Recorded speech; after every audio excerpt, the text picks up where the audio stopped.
There's always been a constant track record of fear campaigns and basically things that cause crises around the world. If we look back at, say, a 100-year cycle, and if we go back to the 1920s, this led to the Great Depression. So what I want to talk about here, I want you to think about the repetitiveness of what we see in our lives that is repeating history and coming back to where it is. So, huge financial systems collapsed in the 1920s. People died because they couldn't afford food. There was lines of people out there trying to survive. And, the Great Depression was a major thing that happened into the 1930s. There was dust storms and droughts, and obviously they called for climate problems because of this. But this then, after the financial collapse and the food and the droughts, this took us into a world war, being World War II. The 1940s, the Cold War starts. There's atomic bombs, there's a Nazi invasion of Europe. Everybody ends up relying on the government to feed them. They're given ration cards so they can get food, and basically the government are taking care of the people at that point, and people really suffered because of that. In the 1950s, we saw inflation rising. The cost of living increased so much that it was causing people to not be able to survive. There was things like killer bees out there. There was also Zika virus fear which came out, and again they were always pushing the fear of communist invasion. In the 1960s, they talked about the fact that oil would be gone in 10 years. A false flag known as the Gulf of Tonkin incident, orchestrated by the lead singer of The Doors, his father. He was the admiral of the fleet who actually called this false flag in, and that triggered the Vietnam War. We had the Cuban Missile Crisis, the fake moon landing came about, so that was a big thing.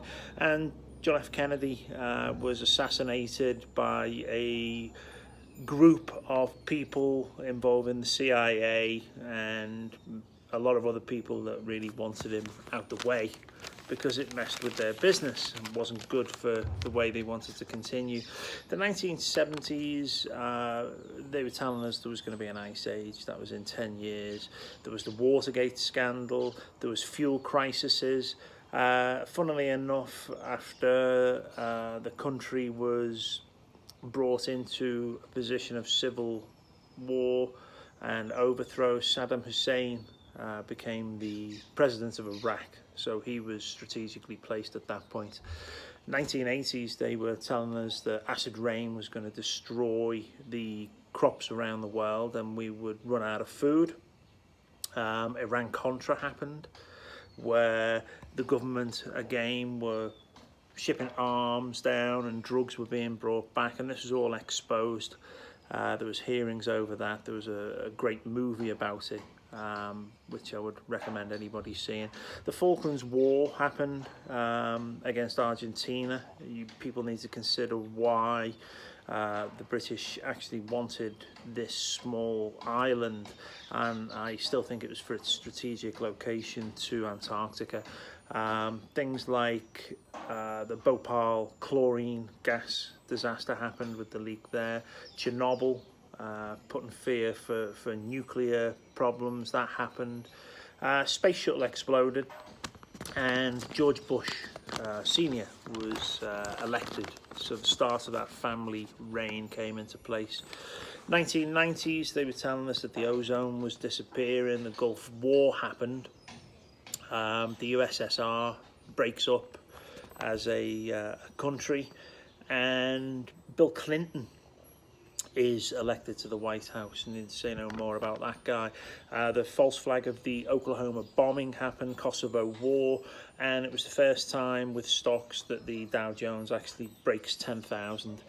2000s, they were telling us the ice caps were melting then, and that the sea level was going to rise to a point where a lot of the land was going to disappear. Remember that?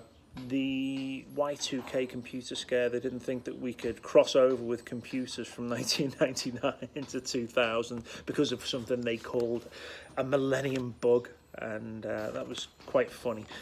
George W. Bush, another Bush family member, is elected to replace Bill Clinton. And of course, this then moves on to the happenings of the false flag of 9/11. The response to 9/11 was the war on terror. So we go back to Saddam Hussein, and Iraq was invaded under the false pretenses of weapons of mass destruction. Vladimir Putin is elected into Russia after the fall of the countries there.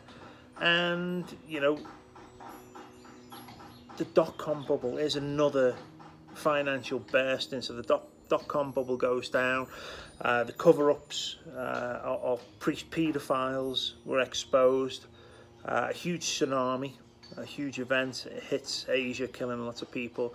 The first black president of the United States, Obama, elected, of course, you know, Nobel Peace Prize winner, who bombed and killed thousands upon thousands, millions of people. It's just absolutely crazy.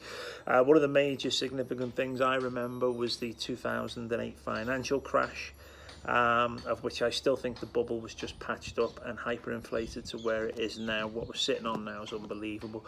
You know, after the 2010, we had a lot of takeovers, Arab Springs and wars, in which the countries were then installed with central banks, so we can see where the funding and the control comes from this. There was a lot of crashes and much more. A lot of people lost their businesses. It brings us to where we are today. I want you to take a look at the world around you, understand the history that we've gone through, and there's so much there that I couldn't cover. But we are repeating history in so many ways. It's not like they can come up with a new game plan. They just take the old things, try and make them happen again, and reuse what's happened in the past. I've been warning people what's coming.